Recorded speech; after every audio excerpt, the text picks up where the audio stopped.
Hello les gars, aujourd'hui on va parler de la musculation du coup. J'ai pu remarquer que c'est un sujet qui commence à se populariser ces dernières années. Pourquoi?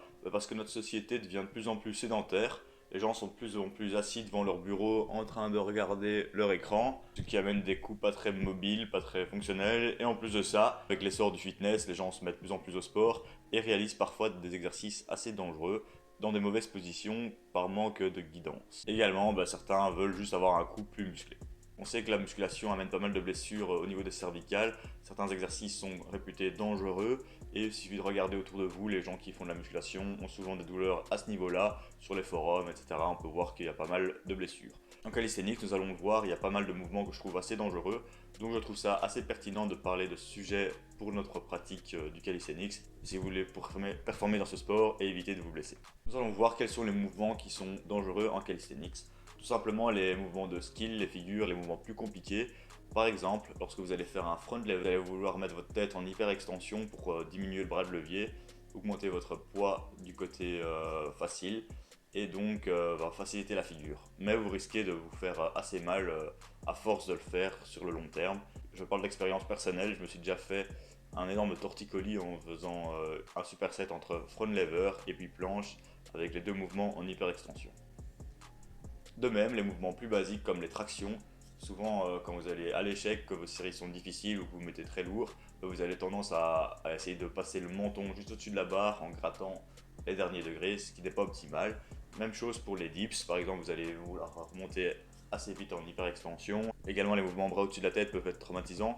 Je pense à tout ce qui est handstand, donc handstand push-ups. Les développés militaires, pour supplémenter ça, c'est un exercice assez réputé en muscu pour être dangereux pour la nuque. C'est pourquoi les variantes assises de développés militaires sont parfois plus safe.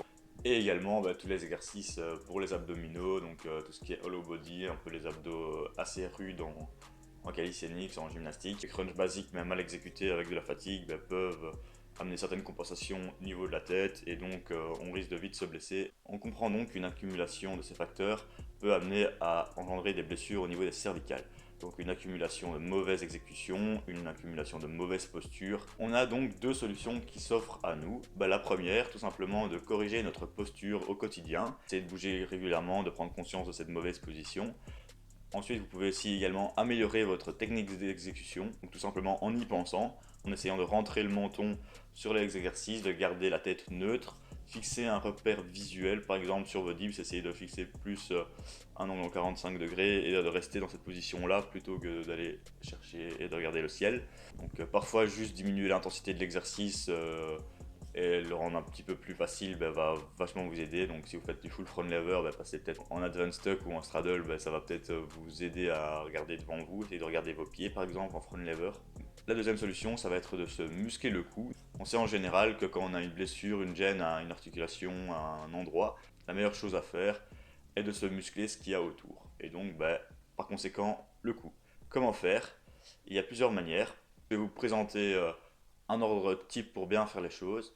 Donc d'abord récupérer de la mobilité, donc par exemple à la manière d'un échauffement haut du corps, mobiliser un peu sa nuque, en flexion, en extension, en inclinaison, en rotation, en circonduction.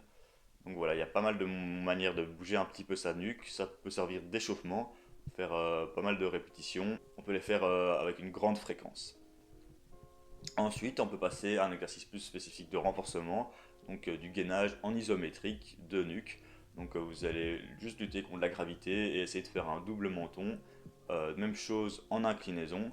Donc voilà, passer du temps en isométrique dans cette position, ça va vous permettre de renforcer votre mobilité que vous avez créée grâce à cet échauffement. Et donc avec ce gainage, vous allez pouvoir être prêt et ça va déjà être très efficace pour renforcer votre cou. Ensuite, une fois qu'on a un peu plus d'expérience, on peut passer à des exercices plus intenses. Je pense à des neck curls, à du gainage sur le dos, donc faire des répétitions comme ça. Donc c'est des exercices un peu plus hard, donc je vous conseille de passer quand même pas mal de temps sur vos bases et de les implémenter par après. On fait une séance type mobilité, renforcement iso, renforcement actif assez hardcore. Donc pour les débutants, je vous conseille de passer quand même 4 semaines à faire juste la mobilité et le gainage. Une fois que vous aurez un peu plus d'expérience, commencez à faire le renforcement. Je vous recommande ce type de séance 2 fois par semaine. Donc par exemple à la fin d'une séance de calisthenics, à la fin de votre séance de musculation.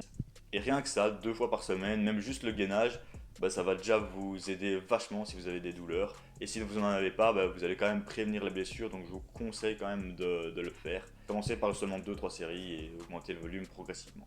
En plus de ça, après quelques semaines, après quelques mois, vous aurez un coup de taureau, ce qui en séduira plus d'une. Ou pas. Je pense pas que ça soit très intéressant, mais pourquoi pas.